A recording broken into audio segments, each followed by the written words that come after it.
Steht am Buch, reed und tra, a ganze Nacht. Bei men zu nehmen, ihn nicht verschämen.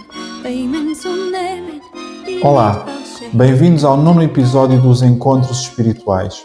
Eu sou Tiago Brito Pereira, tarólogo e terapeuta espiritual, e neste podcast vamos abordar temas contemporâneos através de uma perspectiva espiritual, não religiosa nem dogmática, mas antes pragmática e realista, com os pés assentes na terra.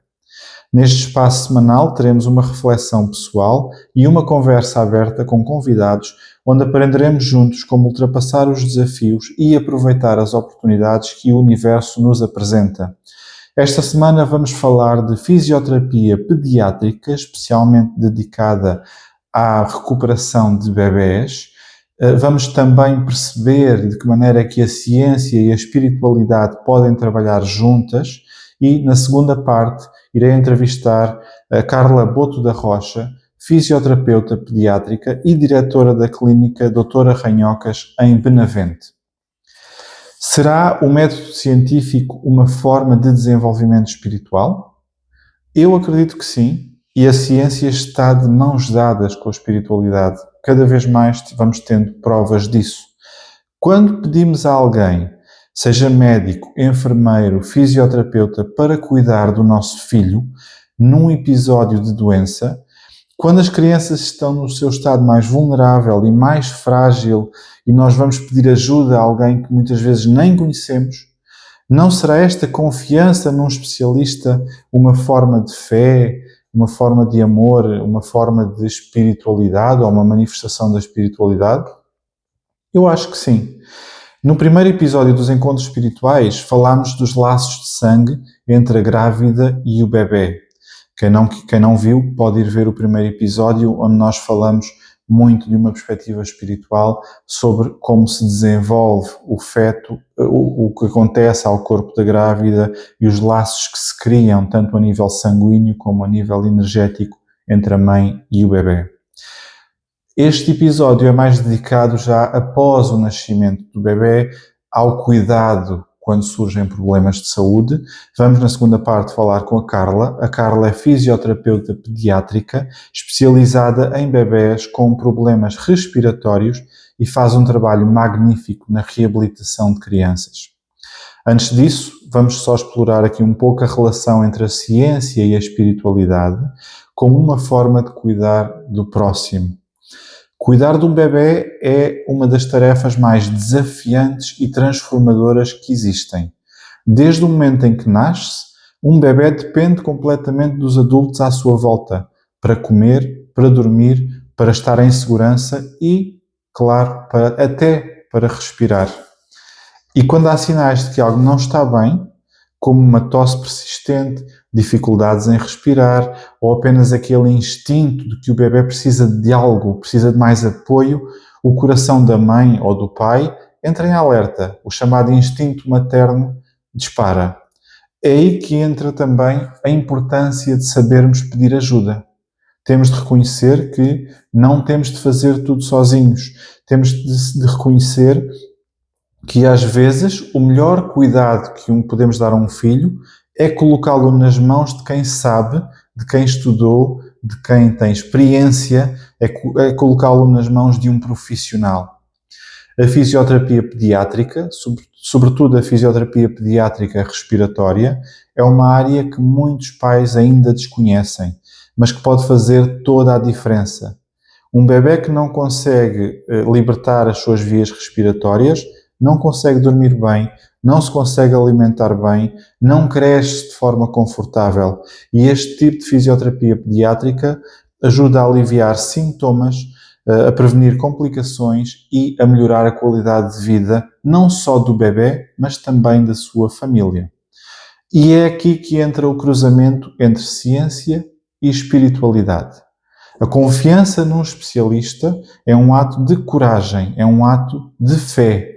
É assumir que precisamos de apoio, que não sabemos tudo, e isso, na minha opinião, não é uma fraqueza, é também um sinal de força. Pelo contrário, é maturidade, é amor, é força. Reconhecer as nossas fragilidades é um dos primeiros passos no desenvolvimento espiritual. É o primeiro passo que me permite depois aceder a sentimentos de entrega, de fé e de conexão com os demais. Eu reconhecer que preciso de ajuda em determinada situação é reconhecer que existe alguém com uma energia capaz de alimentar a minha energia e fornecer-me essa ajuda. Pelo contrário, se eu entrar em negação, se eu achar que não preciso de ninguém, se eu achar que já sei tudo, se eu achar que consigo resolver tudo sozinho, na realidade, espiritualmente, eu não estou a evoluir. Eu estou a regredir, porque a minha energia não está bem e eu estou a alimentá-la, perpetuando aqui um ciclo tóxico que não é favorável, ao passo que abrir a minha energia à ajuda de terceiros vai-me permitir evoluir, bebendo da energia desses terceiros. Este desenvolvimento espiritual está nas pequenas escolhas do dia-a-dia, da maneira como nós procuramos ajuda, da maneira como nós nos abrimos a essa ajuda, como nós nos permitimos descansar e relaxar quando alguém nos diz: sim, eu vou-te ajudar, sim, vais ficar bem. Eu permitir-me repousar e permitir-me relaxar, já estou a evoluir espiritualmente também e estou uma vez mais a praticar a minha fé e a minha confiança no próximo e a praticar também um ato de desapego do meu ego. Voltando aqui à fisioterapia pediátrica e aos cuidados pediátricos, o processo de confiança cega da entrega de um filho aos cuidados de terceiros é muito frequente na espiritualidade. Um exemplo poderoso de entrega total, onde a mãe confia no invisível, na realidade a mãe confia apenas porque confia, confiando no cuidado que virá mesmo fora do seu controle. É um exemplo muito conhecido, que foi a entrega de Moisés no rio Nilo. A mãe de Moisés nem sequer o entregou a uma pessoa, entregou a um rio. Mas a fé da mãe de Moisés, já agora o nome da mãe de Moisés era Joquebede, este nome caiu em desuso, não sei porquê, devia continuar em uso, acho que é um nome muito interessante, Joquebede. Esta fé da mãe de Moisés é bem demonstrada tanto na Bíblia como no Sagrado Alcorão. A mãe de Moisés, tremendo pela vida do filho, coloca-o num cesto e entrega-o ao rio, sobre proteção divina, sobre nada mais do que fé. Moisés acaba por ser encontrado pela filha do faraó e ser criado num palácio. Depois temos toda a história da libertação dos judeus. Os hindus têm uma parábola semelhante. Os hindus falam na história da rainha Kunti. E esta rainha entregou o seu filho Karna também a um rio, onde ele depois foi encontrado e criado por uma família humilde. Que prova maior de fé, de desapego e de entrega ao divino pode existir, que não a entrega de um filho aos cuidados de terceiros, ou, neste caso, a um rio, mas aos cuidados de terceiros, falando agora nos tempos modernos, em que não sabemos, muitas vezes não conhecemos a pessoa, não sabemos o que é que vem dali, mas sabemos que aquela pessoa nos pode ajudar. A nossa fé, o nosso instinto diz-nos isso, e então nós entregamos um filho a esses cuidados. Para aprofundar este tema, vamos falar de seguida com a Carla, uma fisioterapeuta pediátrica que trabalha todos os dias com bebés, especialmente bebés com problemas respiratórios. Vamos falar sobre a fisioterapia respiratória, como funciona, quando deve ser procurada e o que muda na vida de uma família e de um bebé quando são ajudados por um fisioterapeuta respiratório. Até já e obrigado.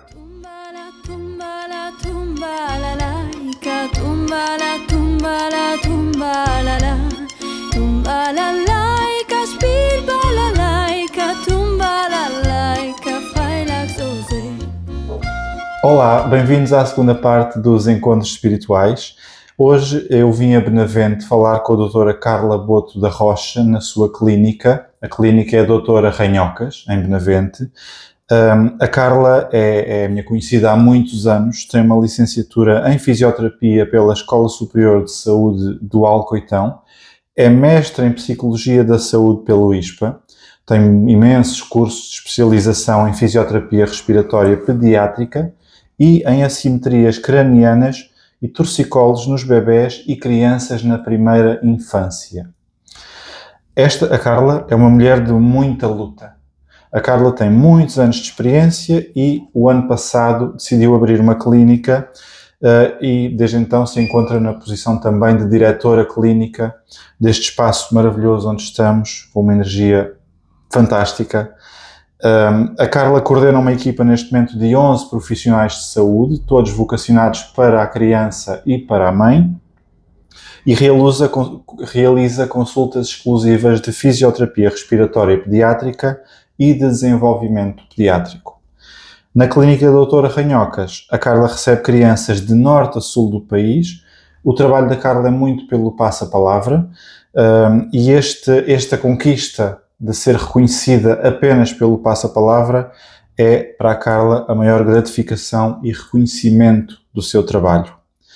Carla, bem-vinda ao meu podcast Encontros Espirituais. É um enorme prazer conversar contigo e muito obrigado por me receberes no teu espaço. Obrigada eu. Espetáculo. Obrigada. Tem uma energia muito bem-vindo positiva. aqui ao nosso cantinho. Muito obrigado, Carla. Tu és uma mulher da ciência. Nós trabalhamos em campos que por vezes se tocam, mas que não são muito próximos, mas no teu dia-a-dia consideras-te uma pessoa espiritual? Olha, Tiago, obrigada pelo teu convite, é o meu primeiro podcast, portanto sou estreante nestas andanças. Bem-vindos a todos que estão lá em casa a ouvir-nos. Sim, eu sou completamente uma mulher de ciência, não é? Eu tiro o meu curso em Alcoitão há 15 anos atrás, portanto saúde, onde a espiritualidade não se falava e não tinha espaço para entrar nessa área. Mas eu sou uma pessoa muito espiritual. Fui descobrindo isso ao longo dos anos e apercebendo-me de que não dá para separar uma coisa da outra. E nós não somos só ciência, nós não somos só espirituais, nós temos um corpo, uma mente e uma espiritualidade. Exatamente. E essa trilogia é o que faz sentido ser abordado diariamente e é o que faz sentido trabalhar em conjunto. Principalmente na questão da ciência e no teu caso na pediatria. Sim. A ajuda ao próximo, a medicina é uma forma de espiritualidade, é uma manifestação espiritual, neste caso com uma base científica por trás. Sim. Portanto, seria errado, na minha opinião, dizermos claro que sim. A ciência é uma coisa, a espiritualidade é outra, porque o obrigar-nos a olhar para dentro, o cuidar do próximo, muitas vezes com sacrifício pessoal, para mim é uma manifestação espiritual, sem dúvida nenhuma. Como é que tu defines a presença espiritual na tua vida, Carla? Olha, nós diariamente, e principalmente comigo, isso acontece muitas vezes, que é a escuta interna. Eu ouço muito internamente e associo isso à minha espiritualidade. Também sou católica, também faço orações, mas a minha escuta interna é assim muito refinada, digamos assim, e gosto muito de me ouvir e a minha intuição e portanto eu acho que faz todo o sentido trabalhá-la e todos os dias crescer na parte espiritual, porque isso também me vai dar outro elan nas minhas consultas. Exato. Não é só o trabalho e só colocar as técnicas que faço com os miúdos, como também a parte espiritual, até porque eu tenho muitas famílias a virem cá, famílias que estão com crianças muito doentes e, portanto, eu não posso simplesmente aplicar técnicas e vamos embora, siga ao próximo. Exato, não é uma tabela. Não é uma fábrica onde temos uma linha de montagem e... Não pode ser. Imagino que, já vamos falar sobre isso, mas imagino que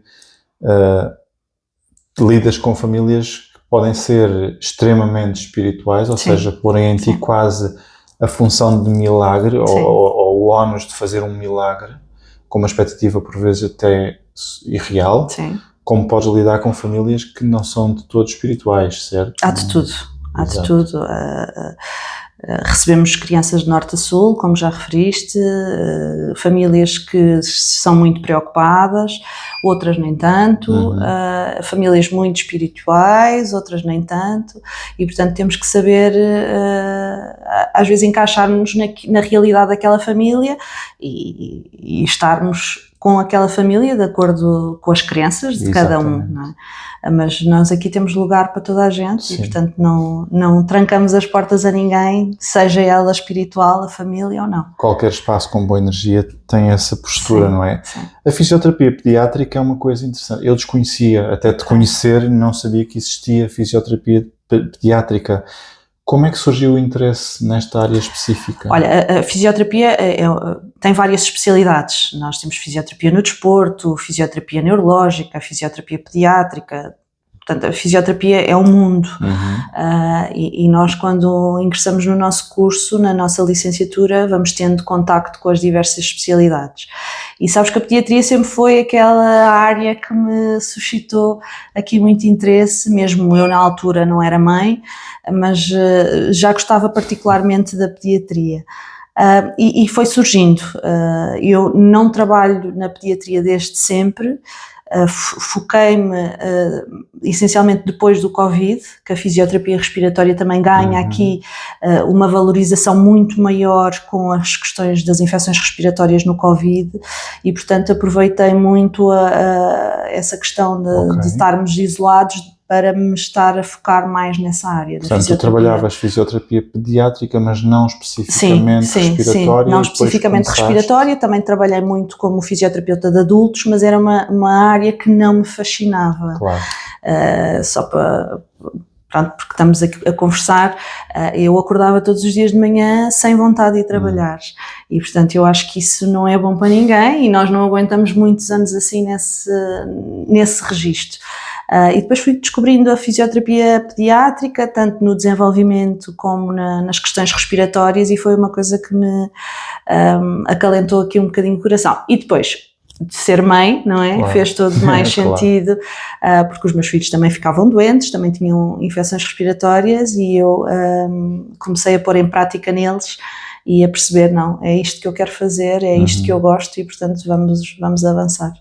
Da minha perspectiva, a fisioterapia, como eu a conhecia, é muito fisioterapia de acidentes, pós-operatório, da reabilitação pura e dura. Exatamente.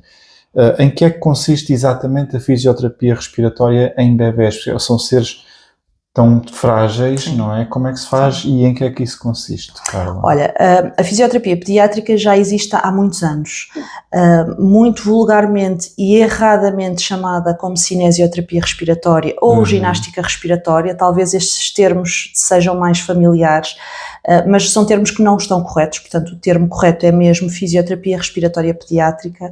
Já existe há algum tempo. Antigamente as técnicas eram muito mais invasivas do que são atualmente, felizmente que isso já não acontece, mas eu o meu primeiro estágio de pediatria no Hospital da Estefânia, com outros fisioterapeutas que lá na altura trabalhavam, e aquilo era assustador, desde tapotemãs nas costas dos miúdos, aspirações com sondas enormes. Portanto, atualmente a fisioterapia respiratória já não é assim, e ainda há muitos mitos relativamente a isso, mas a fisioterapia respiratória existe essencialmente para ajudarmos na remoção das secreções das crianças quando estão com uma infecção respiratória a decorrer, até porque eu gostava de falar sobre isto. Um bebê até aos 6 meses só respira pelo nariz, e portanto imagina o caótico que é aquela criança ter o nariz obstruído. Portanto, como é que aquele bebê vai mamar, respirar ao mesmo tempo, ou vai dormir e respirar? Portanto, cria-se aqui uma gestão muito difícil de fazer com as famílias. Obviamente que se a criança tiver uma obstrução nasal muito grande, vai utilizar a boca, não é? É instinto de sobrevivência, mas estruturalmente a criança está preparada para respirar só pelo nariz, até aos 6, 7 meses. E portanto nós estamos cá, os fisioterapeutas respiratórios, para ajudarmos a desobstruir aquele nariz, vias aéreas superiores e depois também as vias aéreas inferiores, pulmões. Portanto, a fisioterapia não é só, como agora está muito na moda, a lavagem nasal, é muito mais do que isso.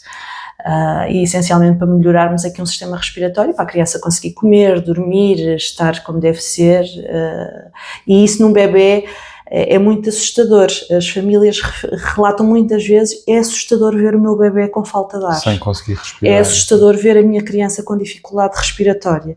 E nós estamos cá para ajudar. Achas que pode haver, esta é uma atividade pouco divulgada, achas que pode haver erros de diagnóstico, por exemplo, de uma asma, não sei se estou a dizer uma baboseira, corrijo-me, mas ou de uma bronquite, ou disto ou aquilo, quando na realidade é simplesmente uma dificuldade que o bebê está a ter a respirar? Sabes que a asma só deve ser diagnosticada mais tarde, por volta dos 4, 5 anos, Ok. e erradamente os pais às vezes dizem, se calhar o meu bebê está a ter muitas vezes bronquiolites, se calhar vai ser asmático, calma.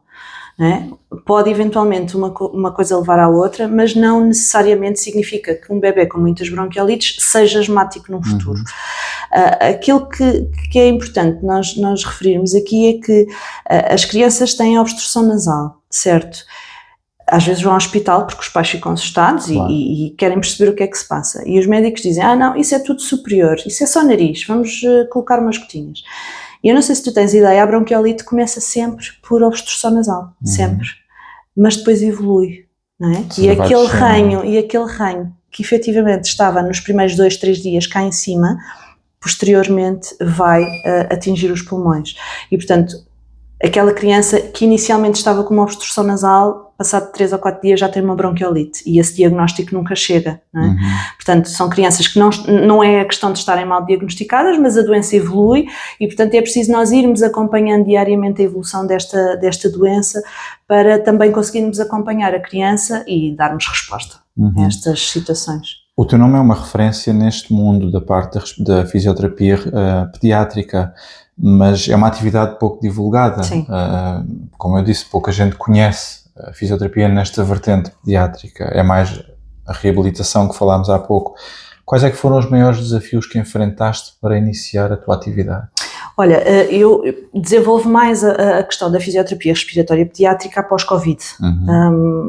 Quando temos muitas crianças infectadas com o vírus da Covid, muitos hospitais subcarregados, muitos serviços hospitalares cheios de crianças e de adultos com este vírus e, portanto, eu começo esta questão da fisioterapia respiratória em domicílio. Portanto, a ir à casa das pessoas, das famílias e a tratar os miúdos nessa altura. E isto naturalmente foi ganhando talvez umas proporções que eu não estava a contar. Sou-te sincera, o passa-palavra, lá está, a criança, eu ia lá à casa, a criança ficava bem, a mãe ou o pai passava a palavra a outra criança que fizesse parte da mesma turma na creche, depois já a outra mãe falava comigo e portanto isto começou aqui a crescer. Infelizmente a nível nacional já começamos a ter mais voz, a minha classe profissional, a fisioterapia, mas nós fazemos muita falta nos hospitais, nas urgências, nas clínicas, nos centros de saúde, não existem. Não existe. E quando existem muito poucos. Imagina, eu tenho um bebê que tem uma infecção respiratória, uma bronquiolite que está diagnosticada. Aquele médico, aquele pediatra só vai prescrever medicação. Não há tratamento na altura. E vai para casa. E vai para casa, não é? E depois aquela criança, não é? Não há resposta. Nós precisamos de um fisioterapeuta numa urgência, por exemplo, numa urgência pediátrica. Ok, estão lá os enfermeiros que fazem a lavagem nasal, tudo certo, não é? Mas as nossas técnicas somos nós que as fazemos, fisioterapia. E portanto, não é? Até que ponto é que não iríamos ganhar mais com isso? Sim, faz todo o termos sentido. Profissionais nos sítios certos, no centro de saúde, faz muita falta ainda crescermos nesse sentido. Uma abordagem um bocadinho mais multidisciplinar. Sim. Não é? Trabalho em equipa é essencial. Nós aqui já somos 11 profissionais, trabalhamos semanalmente com a nossa pediatra, a doutora Joana Oliveira, que nos faz esta interligação muito, muito boa. Eu tenho uma criança que tem alguma dificuldade na auscultação e digo-lhe, Joana, preciso que me auscultes este bebê, não estou a conseguir perceber bem esta auscultação, ela ausculta, se for preciso passa medicação. E outra coisa interessante que é, os pais muitas vezes pensam, ok, o meu filho está medicado, vai passar. Às vezes não passa. Claro. Não é? Porque isto é muito fácil de perceber. Se nós tivermos uns pulmões cheios de secreções, a medicação não consegue chegar lá abaixo. Não é? Nós precisamos de todo o trabalho anterior, connosco, fisioterapia, de remoção de secreções e depois a medicação consegue penetrar lá para baixo. E como é que os pais, especialmente pais de primeira vez, com menos experiência ou que possam não ter apoio familiar de pessoas com mais experiência, como é que eles podem perceber que um bebê precisa de ajuda na tua área? Olha, Os bebés mais pequeninos, até aí aos 6, 7 meses, como eu já te referi, da questão de serem respiradores nasais, muitas vezes, se tu reparares ou andares para trás e tens crianças na família de certeza, ou já tiveste, tu nunca viste bebés pequeninos a deitar ranho pelo nariz, porque eles não deitam. É só os mais velhinhos, aí a partir de 1 ano, 2 anos. Portanto, tu nunca vês assim muito ranho a escorrer pelo nariz. E isso às vezes eu questiono, mas tem ranho? E os pais dizem, não, parece que não, mas eu ouço barulhos, porque efetivamente nos bebés mais pequeninos o ranho cá fora não é tão visível.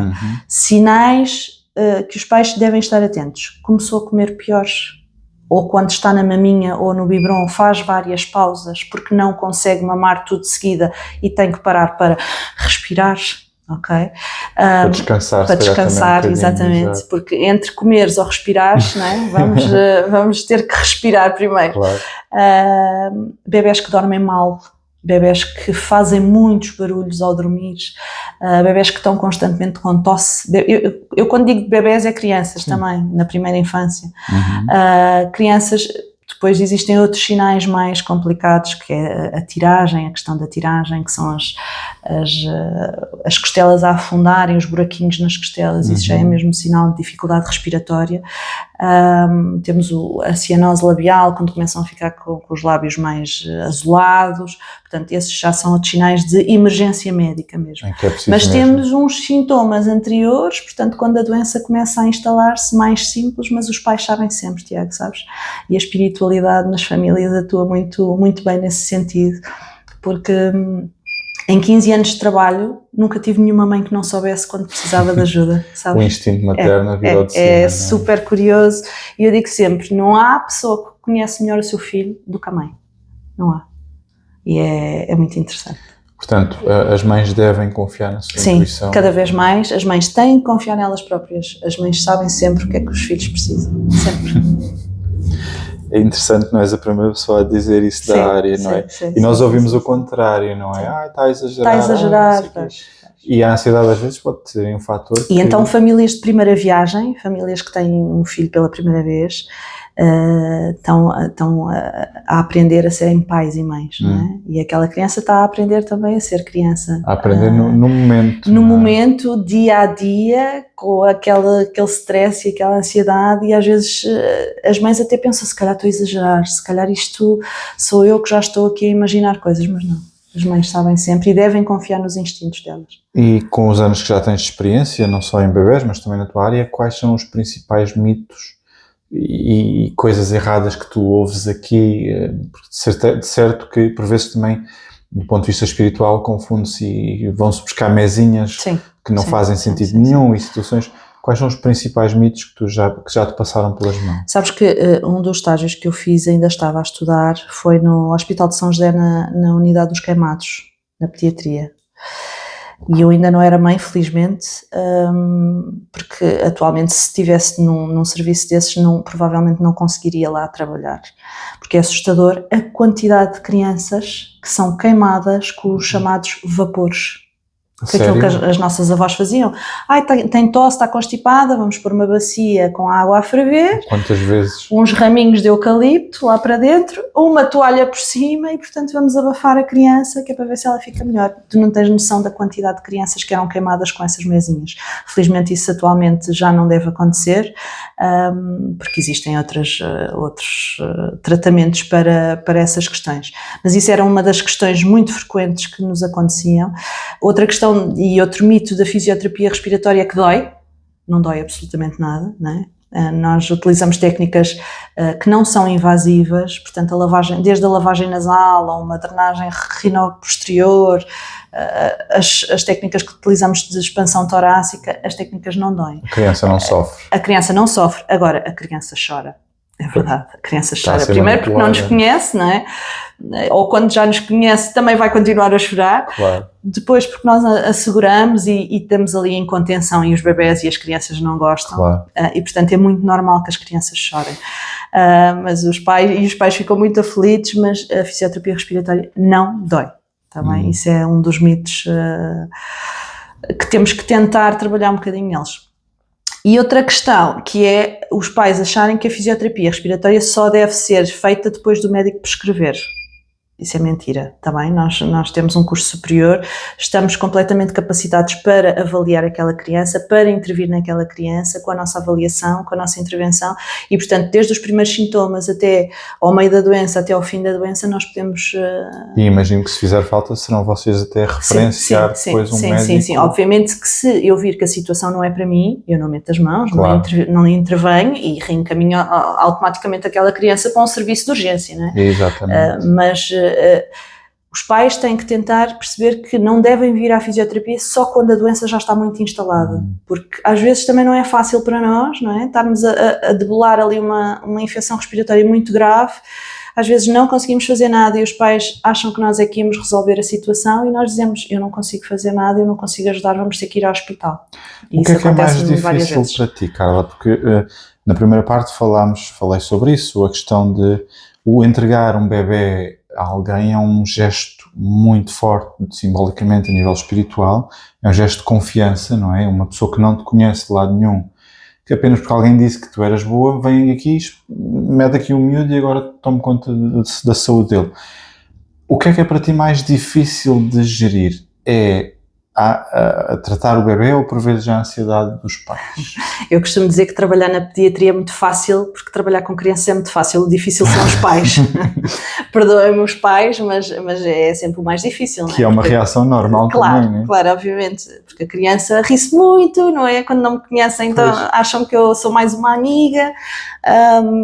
Os pais é que são difíceis e muitas vezes eu trabalho muito no chão com os miúdos e os pais, em vez de ficarem aqui nestes cadeirões, vão para o pé de mim com algum receio, mas as minhas consultas têm sempre vários timings e o primeiro timing é sempre conversar com os pais. Deixo as crianças à vontade a brincar e converso com os pais, explico o que é que vai acontecer e eu acho que isto é essencial. Claro. Para os pais perceberem e estarem, ok, ela disse que isto não ia doer, ok, ela explicou-nos que ia ser assim. E portanto é deixar os pais também mais tranquilos e confiarem no meu trabalho, claro, porque sei o que estou a fazer e que a criança, o filho deles vai chorar, ou às vezes também não chora, não é? Depende da criança, mas que vai ficar melhor. E eu costumo dizer, nós também não gostamos de levar os nossos filhos a fazer análises, não é? A tirar sangue, a levar vacinas, mas são procedimentos que são necessários. Tem que ser feito. Têm que ser feitos e, portanto, às vezes temos que colocar o coração um bocadinho ao alto e fazer. Olha, Carla, existem algumas formas de prevenir problemas respiratórios? Como é que os pais podem ser proativos? Sim.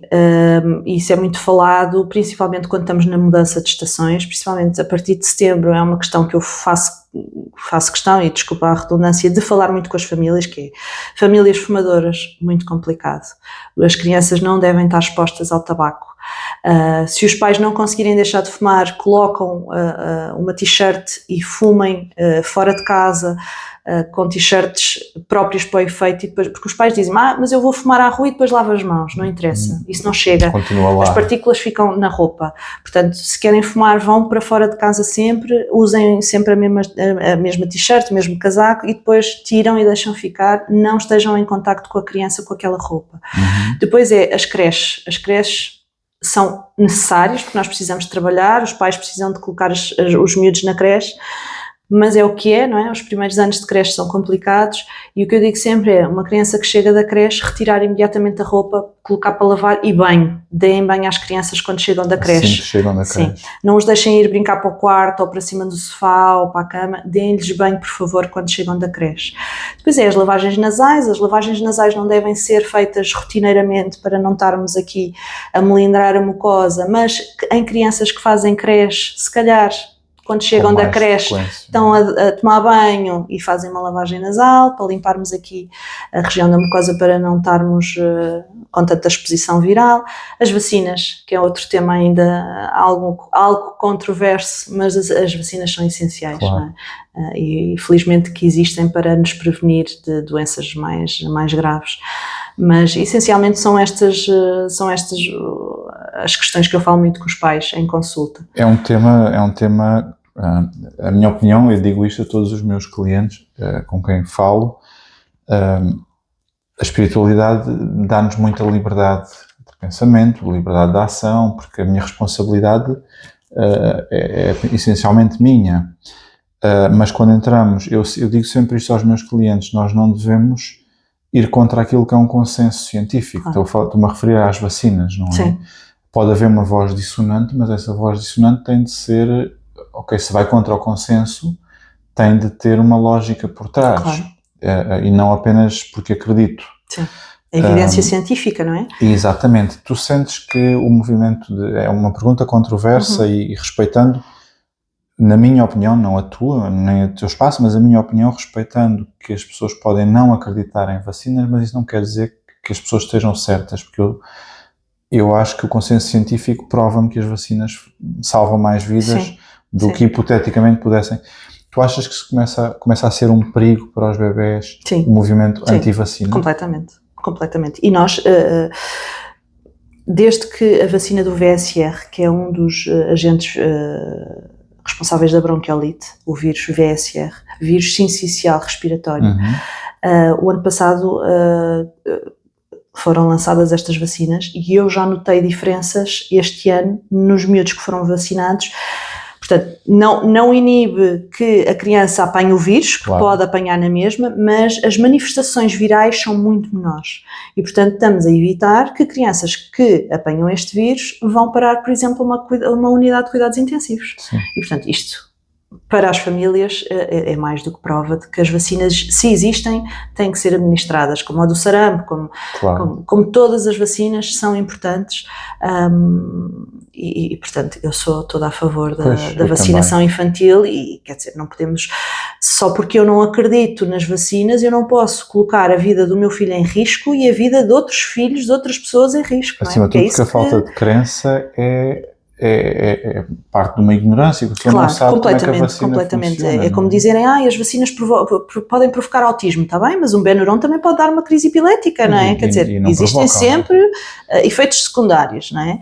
Porque são medicações. Agora, vamos ver o que é que a ciência nos diz, não é? E a ciência estuda estas questões, está mais do que cientificamente comprovado que estão cá para nos ajudar. E que não provocam autismo. Claro. E que não provocam autismo, que isso já foi refutado.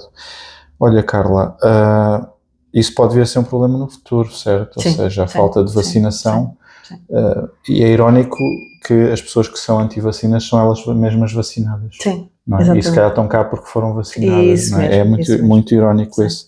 Enfim, isso é uma questão para outro que já não é tão espiritual. Quer dizer, entra na espiritualidade, mas já não é.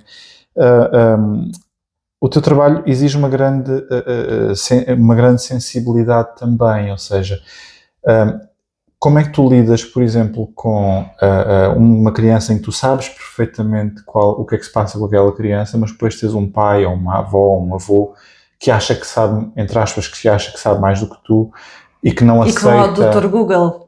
Exatamente. Muitas vezes. Como é que tu lidas? Mas eu vi no Google e... Ou seja, tu pões o bem-estar da criança em primeiro lugar, não é? E ao mesmo tempo, como é que tu lidas, como é que tens essa sensibilidade, Carla, para lidar com este tipo de famílias? Olha, essencialmente, eu gosto muito desta área porque a fisioterapia respiratória pediátrica, tu às vezes só precisas de uma sessão para veres logo diferença, não é como a reabilitação, por exemplo, de uma questão neurológica que demora muito tempo. Exato. A fisioterapia respiratória não, tu às vezes numa, 2 sessões tens a criança bem. E eu acho que isso, por mais que explique aos pais, por mais que explique às famílias, o facto deles se aperceberem que a criança melhora, quase que me alivia 100% da questão de não confiar ou de o pai ou a avó saber que não vai correr tão bem, porque eles percebem, não é? E nós fazemos aqui na clínica o follow-up, portanto, imagina se eu hoje tiver uma criança, amanhã a nossa Vera, a nossa recepcionista, liga para as famílias que eu atendi hoje para perceber como é que as crianças estão. E 99,9% das vezes e das famílias dizem dormiu muito melhor, já consegue comer, já está muito mais tranquila, já brinca e portanto é quase imediato esta fisioterapia respiratória. Tu vais refutar um bocadinho as crenças da família, do Dr. Google. Sim, porque as avós, especial, eu adoro avós, desculpa, mas avós lá de casa e as tias, mas muitas vezes elas vêm muito a medo. Olha, eu não sei se vou ficar cá dentro, eu se calhar vou lá para fora porque isto vai ser muito violento, isto vai doer muito, portanto, não, é questão dos mitos, de desfazermos um bocadinho isto na cabeça das pessoas. E falámos da fisioterapia pediátrica, respiratória. Que outras especialidades tens aqui na tua clínica? Olha, temos, dentro da fisioterapia, temos fisioterapia pélvica, portanto, as pessoas podem não saber, mas dá tanto para mulheres como para homens, questões relacionadas com o pavimento pélvico, alterações de incontinência urinária, problemas de ejaculação, direção. Portanto, nós temos cá 2 fisioterapeutas especialistas na área da saúde pélvica, temos otorrinolaringologia, temos a pediatria todas as semanas, temos psicólogo infantil e psicologia de adultos, temos consultas de apoio à amamentação também, porque nem sempre é fácil amamentarmos uma criança. Terapia da fala também temos, e eu acho que não me estou a esquecer de mais ninguém. E a partir de setembro vamos ter outra novidade, outra especialidade médica, e isto foi crescendo muito naturalmente. Sabes que eu era para abrir a clínica sozinha, portanto era só para ter fisioterapia, respiratória pediátrica e de desenvolvimento, mas depois as famílias foram pedindo, porque nós estamos em Benavente, portanto os cuidados de saúde aqui não são tão fáceis de acesso, portanto fomos crescendo, foi naturalmente ganhando uma proporção e tendo outras especialidades que conseguimos alocar aqui à nossa população. E eu tenho famílias, é interessante, Tiago, que vêm a pé para as nossas consultas, e portanto quem é que hoje em dia vai a pé para uma consulta de pediatria? É um luxo. Exatamente, é um luxo. Achas que existe espaço para uma abordagem mais intuitiva no teu trabalho, ou é um trabalho que não é de todo intuitivo? A minha intuição tem que estar sempre muito apurada, até porque, mas também te digo uma coisa, eu não posso utilizar só a minha intuição, claro, porque senão ela vai-me falhar. Pode não correr bem. Isso é uma das questões que eu tenho que ter algum cuidado, mas sim, nós temos que estar sempre interligados com a intuição, com a ciência, a evidência científica tem que estar sempre lá. Exatamente. Eu tenho que, até posso ter uma intuição, imagina, eu recebo uma criança, ainda nem avaliei a criança, mas já comecei a perceber que tem muitos barulhos respiratórios, e a minha intuição até me diz, se calhar está mesmo com uma infecção respiratória inferior, já tem ali os pulmões, mas eu depois quando vou avaliar não tem nada a ver, é só superior, uma coisa simples, e portanto estás a ver, se eu fosse só pela minha intuição, as coisas o teu trabalho não é esse de todo, sim, não é? Sim, tens o teu método e protocolos. Sim, claro. Respeitando naturalmente o que é confidencialidade médica, existe algum caso que te tenha marcado profundamente, que te sintas à vontade para partilhar? Olha, todas as crianças que eu aqui recebo, eu quando digo crianças falo nas famílias obrigatoriamente, não é? Porque as crianças não vêm aqui sozinhas, não é? E eu no ano de 2023 tratei 3.600 crianças em domicílio. É esse o número que me leva a dar o salto para abrir a clínica. 3.600 crianças num ano. E, portanto, eu iria estar a ser profundamente ingrata a falar-te só de um caso, entendo. Sabes? Porque todos os casos são especiais, todas as crianças são especiais. O interessante é que eu tenho aqui famílias que já fazem parte do meu dia-a-dia e que já não são só famílias de crianças que vêm aqui à consulta, depois há outra ligação. E eu dou colo a todas as crianças e as crianças também me dão colo a mim. Às vezes são mais elas que me dão colo a mim diariamente do que o contrário. Mas todos os casos são interessantes. Tenho agora um caso, não da fisioterapia respiratória, mas um caso de desenvolvimento complexo, com muitas áreas de intervenção associadas. Foi um bebê que nasceu prematuro de 27 semanas e que me está aqui a dar dores de cabeça no bom sentido, porque está a ser um grande estímulo à minha parte mais de ir pesquisar e de estudar sobre, mas são todos muito interessantes os casos. Até porque o teu trabalho também, não envolvendo só a parte respiratória, como tu dizes, não é? Há pouco estávamos a falar, antes de começarmos a gravar, de crianças que por vezes nascem com deformação. Sim, as assimetrias cranianas, que infelizmente ainda são menos valorizadas que a questão da fisioterapia respiratória. Eu tenho casos todas as semanas, Tiago, de crianças profundamente com assimetrias cranianas que não são valorizadas em contexto clínico. E isso incomoda-me porque, quer dizer, a pessoa que não é da área não tem os olhos treinados, mas eu olho para uma criança e consigo perceber que existe ali uma alteração no crânio daquela criança. Desculpa, a assimetria craniana significa que a cabeça do bebê não tem o formato redondo e que está mais achatada de um lado do que do outro, ou pode estar mais achatado atrás, pronto. E isso muitas vezes tem a ver com o posicionamento dentro do útero das mães, ou com partos traumáticos que infelizmente ainda continuam a acontecer e que muitas vezes o médico de família ou o pediatra ou outro clínico não valoriza. E isso tem que ser valorizado, porque se nós temos um crânio deformado, o cérebro não vai conseguir crescer da mesma forma. Não é? É natural. E portanto não passa só com o tempo, como muita gente acha que passa. Acha que vai ao sítio. Acham que vai ao sítio. Vamos revirar a cabeça da criança um bocadinho mais para o outro lado que isso passa. Não passa, e essas crianças precisam de ser mexidas e precisam de ser trabalhadas. Portanto, mais uma vez o instinto materno aqui, sim, mesmo que o médico diga que está tudo bem. No outro dia tive aqui um caso interessantíssimo de uma mãe que vinha sozinha à consulta com um bebê com 2, 3 meses. E ela quase que sussurrava, eu dizia, mas mãe, mas está tudo bem. E que o meu marido não sabe que eu estou aqui na consulta, porque o meu marido acha que eu estou a delirar, mas diga-me sinceramente, a cabeça do meu filho não está direita, pois não? E eu avaliei a criança e tinha mesmo uma assimetria craniana, e disse, não mãe, a senhora parece que ficou... que lhe libertaram o peso das costas, porque aquela mãe andava com aquele peso há 3 meses e ninguém valorizava na família. Achavam, e, portanto, que ela estava a delirar e que não era... Pronto, que a criança não tinha nada e bola para a frente, e não pode ser. Do ponto de vista espiritual, tens alguma prática espiritual ou emocional ou energética?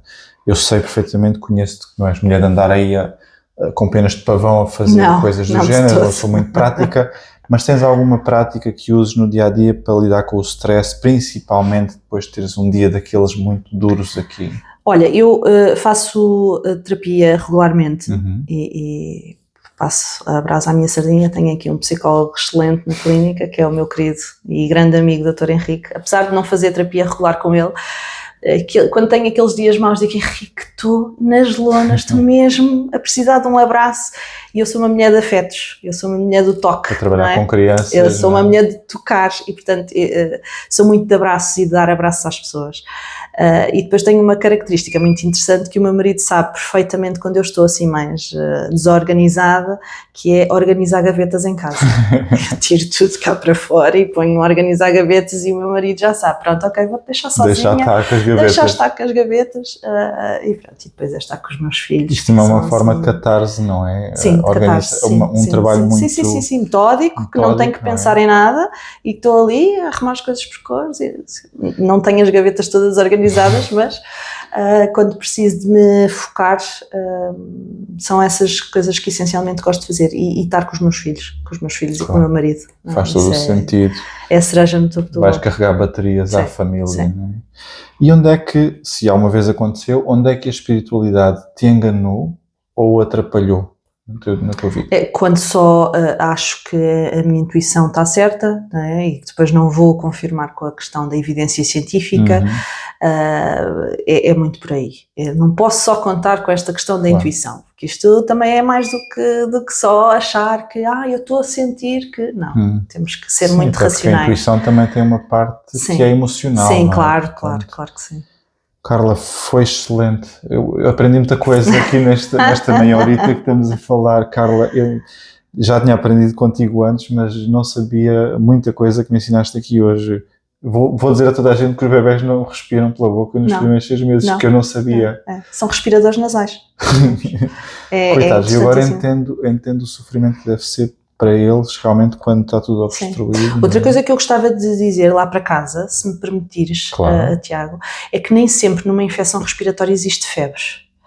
E isto às vezes os pais acham que não tem febre, está tudo bem. Não é infecção. Não é? E muitas vezes temos presentes infecções respiratórias que até são graves já e as crianças não têm febre. Portanto, isto não é assim tão linear. E é preciso avaliar todas as crianças com olhos de ver, caso a caso, porque nem sempre é assim tão linear. Carla, agradeço-te imenso. Eu vou-te fazer 3 perguntas rápidas. São iguais a todos os convidados que eu tive nesta temporada. Eu vou-te pedir que respondas rapidamente e segundo a tua intuição. Não te preocupes, neste caso a tua intuição não te vai falhar. Não estamos aqui a diagnosticar bebés. Uma delas é, bem, já me falaste nesta, tu vou-me repetir aqui um pouco, mas tens alguns hábitos ou rituais pessoais que te ajudem a lidar com o stress e dos quais não vais prescindir nunca? Arrumar gavetas. Arrumar gavetas. Não, olha, ir à praia, eu gosto muito de começar o meu dia em silêncio, apesar de ser mãe, não é isso, às vezes nem sempre ser possível, mas gosto de acordar primeiro com os meus filhos e estar ali 5 minutos em silêncio, sem pensar em nada. Contigo. Comigo própria, com a escuta interna, com as minhas energias, o poder da oração também. Sou muito devota da Nossa Senhora de Fátima e gosto muito de, não digo diariamente, mas por vezes sinto essa necessidade de fazer as orações, de me ligar, de me conectar mais com essa vertente, sabes? Em que é que antes acreditavas com toda a fé e hoje em dia já não acreditas? Olha, antigamente acreditava que eu conseguia fazer tudo sozinha, que se chorasse mostrava fraqueza, que se não conseguisse fazer as coisas a tempo e horas mostrava fraqueza, e hoje em dia não acredito nada disso. Acho que o chorar faz bem, acho que não temos que conseguir fazer tudo sozinhos, temos que trabalhar em equipa, todos somos precisos. Exato. E foi uma questão interessante que ano após ano tenho vindo a perceber disso. Nós não precisamos de ser sempre fortes. Não. E sermos fortes muitas vezes significa que também fomos fracos e que soubemos pedir ajuda. Exatamente. E isso é o maior sinal de fortaleza que nós podemos ter connosco próprios. Eu dou muitas vezes, eu concordo perfeitamente, plenamente, dou muitas vezes esse exemplo que os pilares também se racham. Claro não que é? sim. E às vezes claro sermos sim, um pilar... Não podemos estar sempre a 100%. Os pilares também precisam de manutenção. Claro. Não é? Acho que estás... E sabes que muitas vezes, e eu tenho dias assim, todos temos... tenho dias que são os miúdos que consulto aqui que me dão mais colo do que eu a eles. Acredito. É muito interessante. Acredito. Carla, última pergunta. Recomenda-nos um livro, uma série, um canal do YouTube? Alguma coisa que Olha, sigas? eu li um recentemente que é o livro chama-se Quando o Corpo Diz Não, que fala muito sobre isto, que é as manifestações e os sintomas corporais e físicos quando nós já estamos a chegar ao limite. E eu acho que é essencial nós lermos esse livro, Quando o Corpo Diz Não. Sim, salvo erro Gabor Maté. Sim, não é? sim, exatamente. É do Maté. Sim. Carla, muito obrigado. Obrigada. Foi um gosto tremendo. Volto a dizer, aprendi. Eu gosto sempre de aprender. Obrigado também a vós por estarem desse lado. A clínica da Carla em Benavente, doutora Ranhocas, está à disposição das mães, dos pais e dos meninos, dos bebés. Eu também achei muito interessante a questão da fisioterapia pélvica para homens. Sim. Não sabia que era E mesmo possível. para crianças, na questão do desfralde, de retirarmos as fraldinhas, de ser um desfralde respeitador também é muito interessante. Acho que a tua área tem de ser muito mais divulgada, Carla. Faz tanta falta e é tão pouco conhecida e o teu trabalho, de certeza que vai contribuir muito a nível nacional para isso. Carla, muito obrigado. Vocês também. Sou uma mulher de toque. Se gostaram deste episódio, digam algo nos comentários, partilhem com quem acharem que possa precisar de ouvir este episódio. Não se esqueçam de gostar do canal, subscrever o podcast e essas coisas todas para não perderem os próximos. E sigam a doutora Ranhocas. Eu vou deixar na descrição os links da Carla para poderem contactar. E se tiver alguma dúvida sobre o trabalho da Carla, façam as perguntas que eu ou a Carla vamos tentar responder. Para a próxima semana será o último episódio desta temporada dos Encontros Espirituais. Vamos ter uma conversa, mais uma vez, espiritual, mas com os pés bem assentes na terra e com os olhos no que importa. Vai ser um episódio muito especial. A minha convidada será uma pessoa muito especial, mesmo, para mim. Vamos falar com uma pessoa muito experiente também na orientação de relacionamentos amorosos. Vamos falar se existe o tal amor perfeito e para toda a vida e como é que o havemos de encontrar e como é que a nossa energia pode atrair ou aproximar a pessoa certa. Pessoa certa, entre aspas, uma vez mais. Bem-ajam e muito obrigado. Obrigado, Carla. Obrigada, uma vez mais. Obrigado, beijinhos. Carla. Obrigado.